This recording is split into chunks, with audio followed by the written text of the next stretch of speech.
Hey y'all, what it do? What's up? Your girl G here. Welcome back to my channel. Appreciate you for tuning in. Y'all, we're gonna get into this episode really fast of Love and Marriage Huntsville. Y'all, Love and Marriage Huntsville, I think we only have like 4 or 5 episodes till we get to the reunion. I ain't gonna lie, I'm excited because something about this season is just feeling like womp to me, like for real. And I already told y'all, if y'all saw my last review, I'm gonna tell y'all what it is. Carlos is getting lazy because he wants to be the new Wendy/Andy Cohen. He's gotten over there and now has started getting some traction for his interviews that he's doing and stuff like that. And I just think he's not really putting in the production quality to his shows. That goes for Bell Collective as well. It's just the antics are just getting a little bit lazy, and that's just my opinion. If you want to be the next, Wendy Williams/Andy Cohen, then so be it. But don't slack at what got you put on in the first place is all I'm saying. And it might be time for Love and Marriage Huntsville to go take a quick break. And y'all know what everybody's asking for, Love and Marriage DC. Where is the DC people? Okay, it is time because I'm ready to get into Arena and her husband ass. Because I already know that they deserve it. Like, for real. And Ashley too, alright?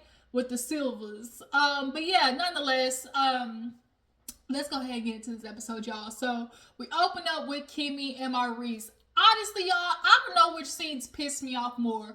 Kimmi and Maurice, Stormi's, or Tisha's. Like, they just all compete with each other for just putting that burn in the pit of my stomach.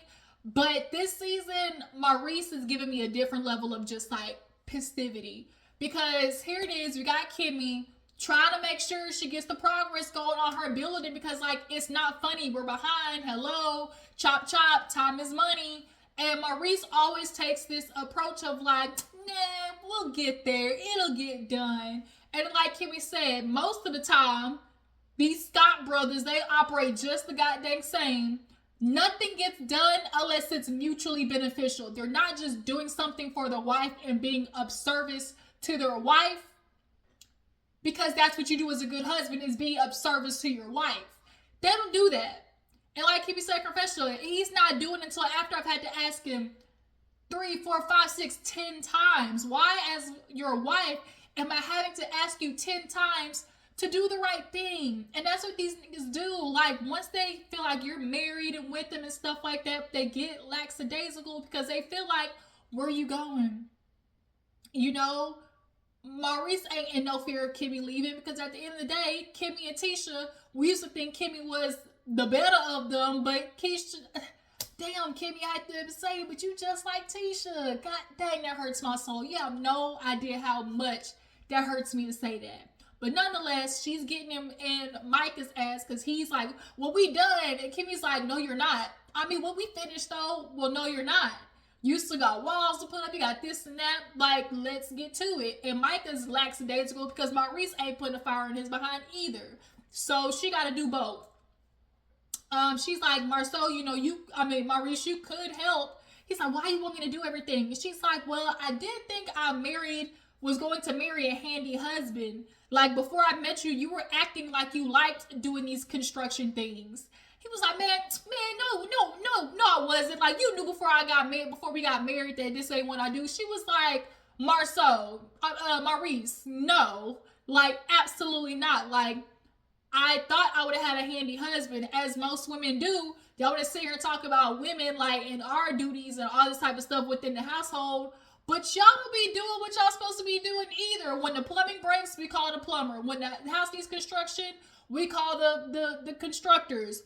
The truth is, niggas ain't building a house like they used to back in the 1960s. Back then, if your man said, okay, you want a home, they literally built it themselves by hand. Y'all ain't doing that no more, but they got the nerve to be sitting here criticizing women because they don't want to cook for you 24/5. I mean, yeah, like, shout out to, what did she say? 24/8, that's what it was, 24/8. Don't want to do it because it's like there's no days off as a woman. Y'all fix the car one time and the car is good for at least another 10, 11 months while women are having to cook, clean, and manage the household every day. Kids gotta eat every day. Households gotta get clean every day behind everybody. But she's like, you act like you don't want to do none of this for me. And that's sad where you feel like you got to ask your husband to simply be of service to you. And Kimmi's got cancer. Like, she's literally recovering from cancer. The minute Maurice heard, oh, you know, you're good, he was like, shoot, I can go back to my usual. Like, it's not, oh my God. She's, y'all, in the midst of recovering from cancer, and this is how this man is acting. I cannot. So moving on, she was like, well, it's like, just give me a list, you know, and I'll get to it. And so she's like, well, moving on, I go to get a vaginal steam with Tisha, and, you know, he's like, a vaginal steam? She's like, yeah, you know, it does detox and whatnot or whatever.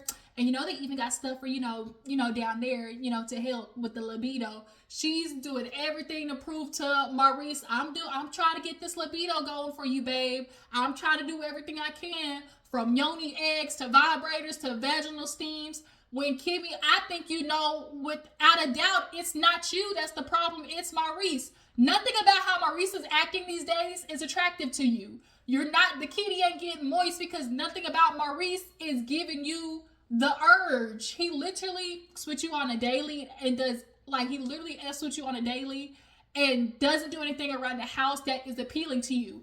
Like, Maurice, you actually probably would get laid if she watched you break a sweat around the goddamn place. And he's like, oh, because that's what he's like. He's like, man, you just want to see me work and sweat and do all the extra stuff. She's like, yeah. Because surprise, surprise, man. Women get turned on while y'all doing manly shit. Mowing the grass, fixing the car, putting gas in the car, building a freaking IKEA table and rearranging, you know, the bedroom. Like, some of you dudes don't even know how to put a crib together with a baby on the way. Like, I just can't. But nonetheless, you know, she's, once again, I just can't anymore with this libido shit, because we know it's not Kimmi, it's Maurice. Like, yes, Kimmi has a mental block, but the mental block is Maurice. Like, for real, for real. Because it's an emotional thing. It's emotional, mental connection that she's not getting from him. But she talks about how Tisha needed to do the pregnancy test. And so Maurice is like, well, what? Wait a minute. Like, vasectomy is her husband, so what's going on? So Kimmi's like, yeah, she should have told him or whatever, but she didn't. And so she's telling Maurice not to say something to Marceau, which, do we think that's going to happen? No. And so she was also talking about how she's like, you know, I was sitting with Tisha, and it's just like, she just seems very overwhelmed, stressed, and just like she's got a lot on her plate. I said, well, y'all sound like y'all the same woman, don't it? Yeah, Tisha is stressed. She got a husband who's doing the same thing as Maurice, which is just keep throwing shit on her plate. Not only did she technically take over Skull, you know, she's doing Skull, building the real estate building. They're renovating a house. They're living in an apartment. They moved their kids to an apartment. Then they're supposedly building the new house. Then they got black. Then they're dealing with the lawsuit. Marceau has created a mess as the leader of the household. Tisha feels, obviously, as the wife, she's indebted to helping him fix the problems, but every time they fix one, Marceau throws something else in there, trying to feel like he's, you know, the man. I got all these projects going, I'm doing this, and that. But you're a master of none. That's what you do. I'm a jack of all trades, but a master of none. I still don't get how you're renovating a house. You're paying to renovate a house, paying for rent an apartment, but also paying to build a new house. It's not making any sense. There's something in the milk ain't clean. Something in the milk ain't clean, y'all. But yeah, Tisha is like freaking overwhelmed. She refused to stand up to her husband, point blank period. And Kimmi's shit, you do the same thing. And that's why I'm just, watching this show just irks me. So Maurice basically like, well, shoot, it seemed like Tisha needed to take a trip to Africa. Like, damn, like, it's so sad. Marceau, you know, that whole situation, we know what we think about that. So, Stormi pulls up on Tisha, pull up on me. She pull up on Tisha at her real estate building that she's now trying to build. It's always something new that they trying to build. It don't be finishing jack, okay? But, you know, Stormi pull up on her because Stormi's in this thing of like, you know, I just feel like I want to fix it, you know. she feels like if I can help other people fix their fractures, then maybe there's hope for my family. Stop projecting.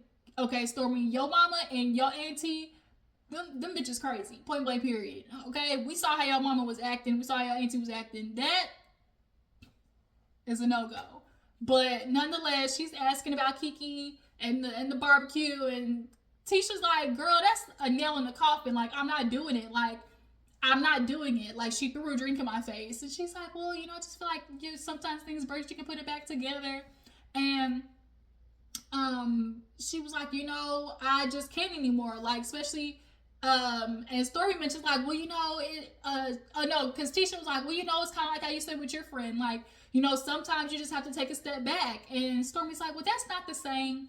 Stormi, girl, I'm gonna get into you. Just, Stormi, wait till the end of this. I'm gonna get into your ass too. So Stormi wants to be like, well, that's not the same, because she's actively, not using. And Tisha's like, no, she is. And then she kind of corrected and was like, well, I haven't seen her take the drugs. Okay, shout out to Bell Collective. Y'all know what I'm talking about. The drugs, okay? I'm addicted to drugs. And so, she might not have seen her take them, but, the behavior is quite the same. And so Stormi kind of gives up on that. And she's just kind of like, okay, well, what's going on with you? You went to, you did a trip or whatever. And Tisha's like, yeah, me and the girls, we went to Vegas. It was super cool. I went with my college friends. And she's like, well, where did Marcel come? And she's like, girl, no, Marcel actually went to Colombia on our freaking, anniversary holiday, like anniversary weekend. So I wonder, was it like the exact weekend, like y'all's dates, like your for real anniversary, and he went? But I mean, y'all know Marcel don't give a damn about Tisha. So he went to Colombia with the bachelors or whatever. And I know passport bros, they love the Colombians, okay? The Philippines, the Koreans, the Colombians, the Venezuelans, y'all know that's where they love their little hot spot over there. And so Stormi's like, girl, that's where the brothels be. That's where the hookers be, okay? The hookers, okay? And Tisha was like, well, Stormi just needs to, get out of the warehouse and, learn how to have fun, whatever. Because she was like, check Google. She was like, girl, whatever. So, Stormi, well, girl, that stuff done came back around about the website. And Tisha's like, I know. Like, Tisha knew eventually was going to have to come up. You knew eventually you were going to have to face Stormi about that. Because, girl, that is... Well, shout out to Jamie, y'all. Embarrassing. Shout out to Jamie, that's me. Yeah, it's kind of like tragic. So Stormi's like, girl, like, what happened? I got people blowing me up, talking about like, girl, you done copied the page. And Tisha tried to shut it down real fast with the, well, I just, the person I hired, they did it wrong. And, I definitely probably won't be using them again. Probably. Girl, it ain't no probably. It should have been, I fired them on the spot and they will never go get my money again. But the probably is what threw me off. Now, y'all drop down in the comments. A lot of people are saying that they don't believe that Tisha hired somebody else. And I'm kind of feeling the same thing because typically when you hire somebody to build a website, they ask you to send them, what they want in the paragraphs. So did Tisha copy and paste and just send that to them and did pay attention? Or did she try to do it herself and got busted? Y'all drop down in the comments and let me know. But she was like, yeah, I fired them, I'm never going to give them my money probably. And, I just hate that was a situation. The story was like, girl, like, you ain't going to apologize. And Tisha confessed, like, girl, I ain't apologizing. I think Tisha at this point is feeling like, just like real with Stormi. Because at the end of the day, you did cause my husband you did call my husband a B.I.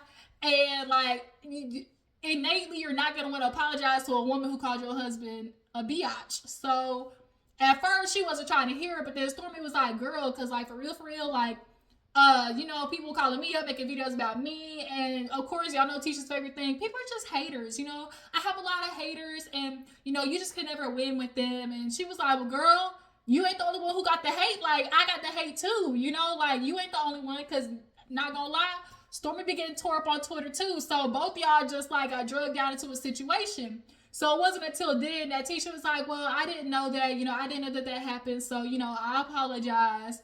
And Stormi's like, shit, like, bitch, I had to lead the horse to water to make him drink, but okay, finally. Yeah, Tisha then also was like, well, cause Stormi's like, girl, that was I know that was embarrassing for you. And Tisha, no, it wasn't. And she was like, girl, that was embarrassing. Like, it overshadowed, your girl's launching. She's like, well, at the end of the day, we got more business sales. So, it worked in our favor. And it's like, bitch. Like, Stormi, and she say, like, I really am doing you a favor, because truth be told, Stormi really could have thrown a lawsuit on that ass. Like, for real. She really could have. But she's sparing you. And Stormi know that. She's like, Tisha really ain't thinking about how much, I really am, helping her out, sparing her. Because she is, really, you think about it. But Tisha, you not wanting to admit that it was embarrassing, it wasn't a good look.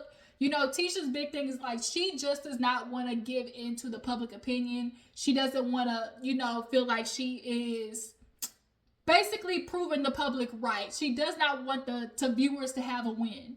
But Stormi took it or whatever. She's like, well, we still need to go on our double date. We moving on. Cause Courtney, she was like, well, how's Courtney with Marcel? She's like, he just let it roll off his shoulder, so we should be good. And so they decide to go on a double date, but we all know how that's gonna go.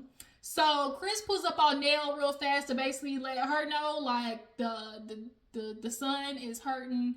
He is struggling right now. He kind of, pulled up on him to talk or whatever. And Nell at first was kind of like, man, I don't give a damn. He wants to sit there. He's a grown boy. He got to start acting like it. It's nobody's fault but his own. He is at a point in life where he don't want to listen to nobody else, no constructive criticism. And this is one of those situations where two truths can exist at the same time.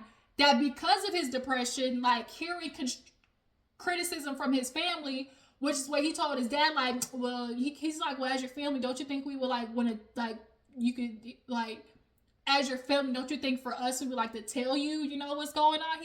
And his reply to that was like, well, ain't nobody perfect. So his thing is like, well, y'all can't tell me shit because y'all ain't perfect type situation. And, like, that's the wrong attitude to have, because regardless of what anybody's life situation is like, it doesn't stop them from being able to see something and say something. And for Chris, it's very obvious he probably is going through a lot of depression and anxiety. Nell was like, he would have said here, he would have, like, he want to start whining, but, like, I'm paying for 2 lawyers to get you out of jail and covering your dogs and, shit like that. Like, I'm not doing it. And, like, Nell, the wigs is getting a little better, because this is probably the best Nell that looked. Y'all, that confessional, that probably was the best Nell ever looked, with the little curly cues right there in that dress, in the wig. We just gotta work on the eyebrows. That's it. Just gotta work on the eyebrows, okay? They a little boxy. Give him, real 90-degree angle. Class, what angle is this? This is a right angle, Miss Nell. But nonetheless, I think Chris could see that, like, Nell was, like, not really grasping what he was saying. So he's like, maybe because I was there and you didn't see it, like, you weren't really, kind of hearing what he was saying. I really do think he's dealing with depression. He's talking about he's getting up at 2 or 3 o'clock in the morning and driving places. And she's like, see, there you go. That's how you get in trouble. Just driving around. Like, you just be up at night. Like, that's how you get in trouble with the law. Kinda, yeah. Maybe that's probably why he got arrested, and you pay for his lawyer fees. Like, because he's not knowing what to do. And so then I guess she revealed, like, maybe he had a potential future in sports and football. And she's like, since that didn't go anywhere, he is a little lost. He's kind of upset with where he's at in life. And, he's not knowing what to do. And everybody has that moment. Not enough people talk about that moment where you really are just like, what the do I really want to do? Like, what do I truly want to do with my life? Because honestly, society tells you what you should do. Go to college, get a degree, start a family, white picket fence, all that BS. But, like, truly think about what you want to do. Like, you have a moment where you're just lost because you're combating doing for others and doing for yourself, and then the steps to get there. And so I think Nell's approach, although she may mean good, it's not conducive, Sometimes the approach, like, yes, is tough love, which is what she's giving, but also you have to balance out the tough love with the softer side, because when somebody's already in depressed mode, just going like, nyeh, nyeh, nyeh, nyeh, like it shuts you down. So nonetheless, she's like, Chris is like, he's talking about counseling. I would think he would benefit from counseling. And so Nell was like, shoot, if he go to counseling, then, I might forget about him, owing money for the dogs. Like if he really truly does the work and, I'll go with him if he decides to do it. And so that was good to see Nell finally like come down. Cause at first I was like, oh shit, Nell, this is why your kids don't talk to your ass. But moving on. Mel and Kimmi and Tisha all get together and they go do, little pedicures or whatnot. Tisha and Kimmi, they there first. She talked to Kimmi about, of course, the pregnancy test. And Kimmy's like, you still ain't told Marcel? She's like, no. She's like, girl, telling a man that has a vasectomy that you took a pregnancy test, that ain't something you want to wait on, So then Mel pulls up looking nice, cute or whatever. And, she's like, hi, you guys. She's like, of course, me, Tisha and Kimmi, we are working on building a relationship. It's given. We got to film together. So, like, let's just get to a point where we can film together. That's what it's giving, So Kimmy's like, well, Mel, you been busy. She's like, oh, really? She's like, yeah, you been busy. She's like, what you mean? She's like, well, I saw, as social media is our diary that you had like a name change party. She's like, yeah, I did. And she was like, well, I saw it. And, as one probably would think like, okay, she gonna text me.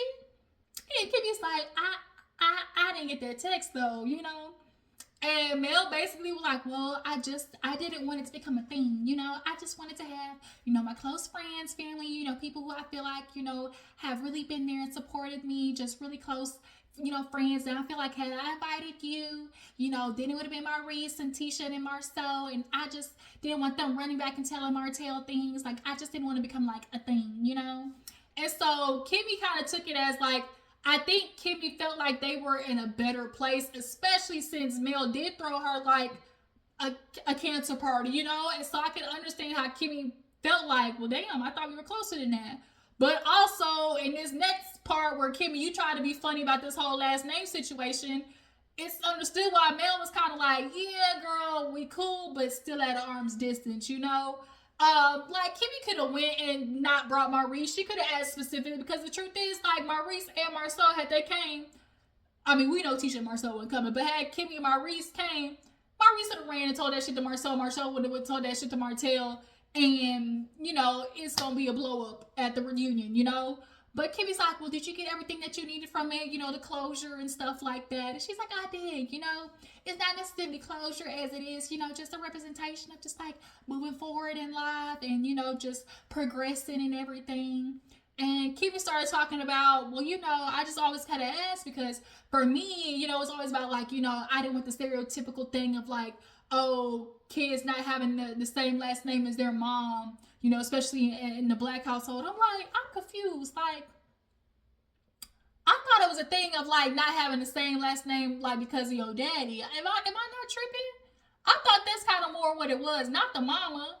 Like, people don't be thinking, like, honestly, I think, like, sometimes it is such a whack idea to be like, oh, I'm going to keep that last name because I earned it. What the fuck did you earn? Like, what does the last name represent? That's the thing to me. It's like, what does the last name really represent? One, and two, having the same last name of your kids don't mean nothing if you get married again. So, like, Kimmi, like Melody said, she's like, well, you don't have the same last name as your son, so it's kind of like, girl, you throw that out there for what? Like, I feel like Kimmi low-key kind of is one of those women who feels like, okay, I'm going to keep my last name because I earned it type situation, low-key.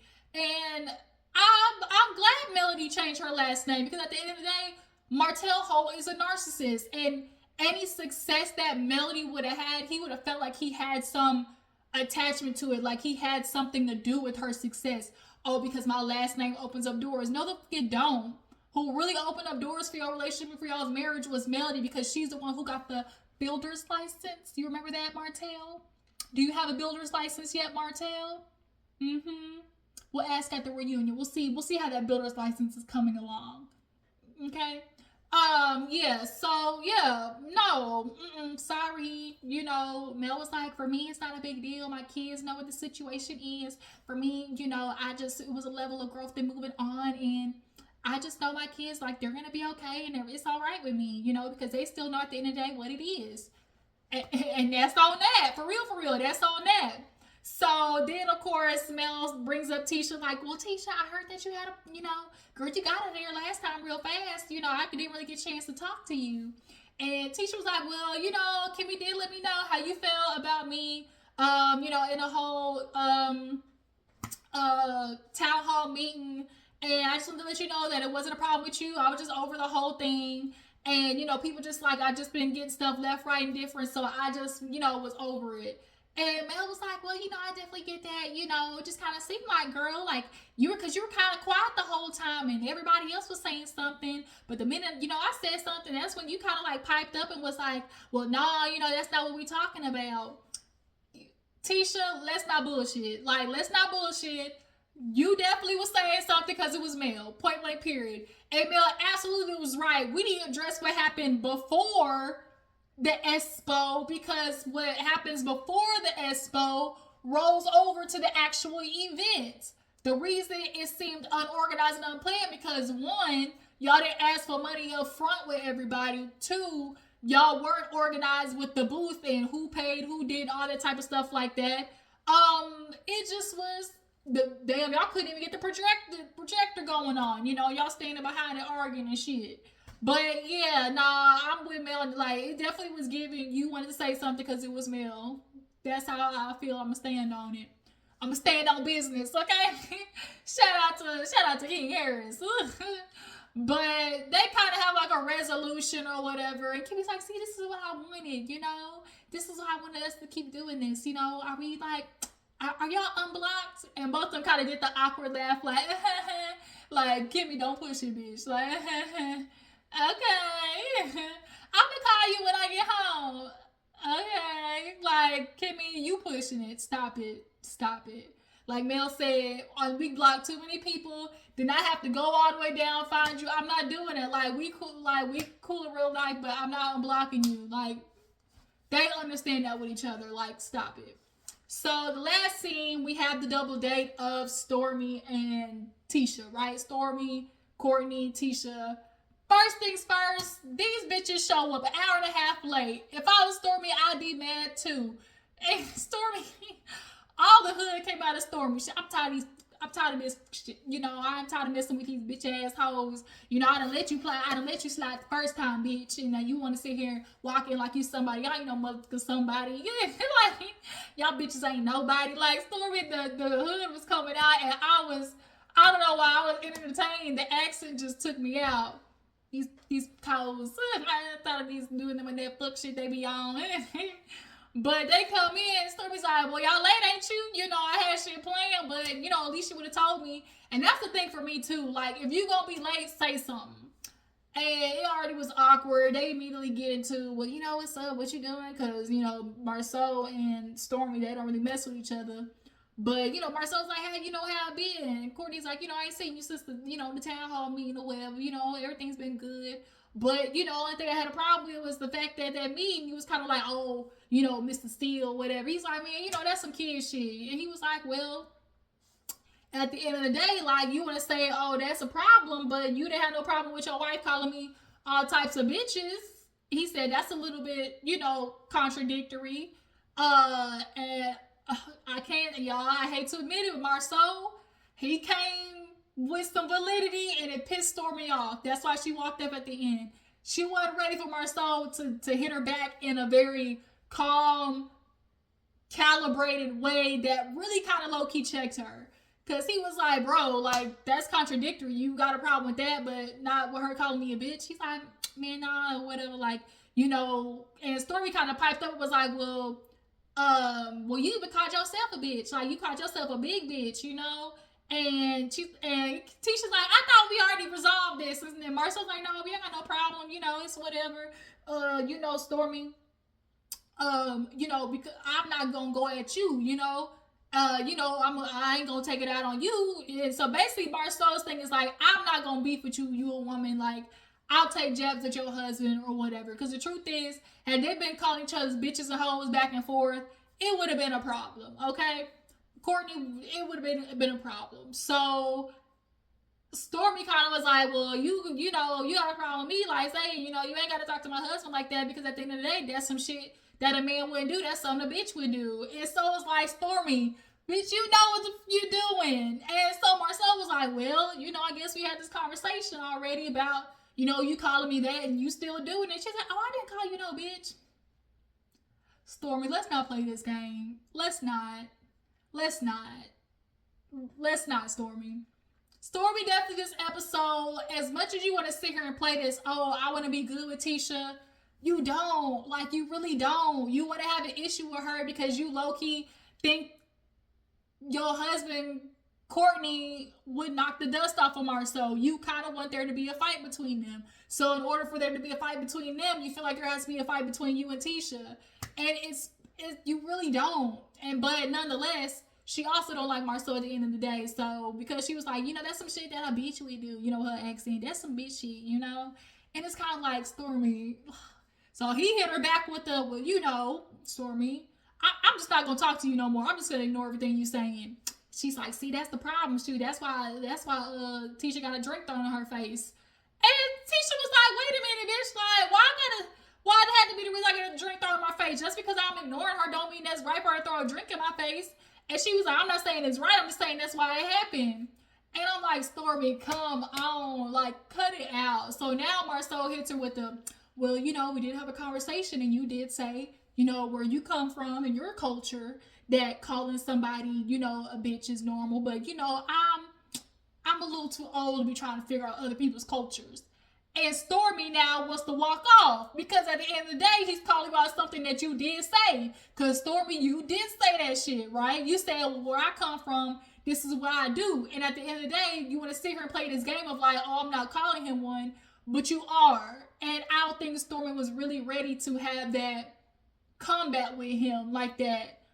Because Stormi only knows how to argue in an elevated way. But see, Marcel gets people by trying to keep it down here real mundane and have the undercurrent of, you know, passive aggressive, you know, jabs, okay? And so Stormi walks out there, I got something to do, you know, I know for real, I got some work to do. He's like, well, I'm trying to finish winning this game. She's like, oh, okay then, I'll just, you know, stand out here, but for real, baby, I got some work to do. And so it's like, ugh, like, Stormi, bitch, you got by Marcel, and I hate to admit it. He called you out. He had a good point in that moment, and I think I don't think Stormi was ready. But she walked out, and that's where the episode ended. Tisha like, well, bitch, you invited us, damn. So yeah, you guys, that was Love and Marriage Huntsville. Y'all tell me what you feel about this episode. How you guys feel about Kimmi constantly trying to figure out new ways to get lubricated for her ancient man? How do you guys feel about Tisha and building this realtor's building? And her, is she a realtor? Is she a realtor? She a real estate agent? And how do you guys feel about Stormi this season? How do you guys feel about how she's approaching, you know, the situation with Marcel? Do you guys feel like she's still slick calling him a bitch? And with Melody, do you guys agree with Melody not inviting Kimmi? Like, do you guys feel like that was, like, if you were Mel, would you have invited Kimmi? That's, like, do y'all feel like she was wrong? But I appreciate y'all for tuning in. Y'all follow my Instagram and Twitter, and I will catch y'all later. Deuces.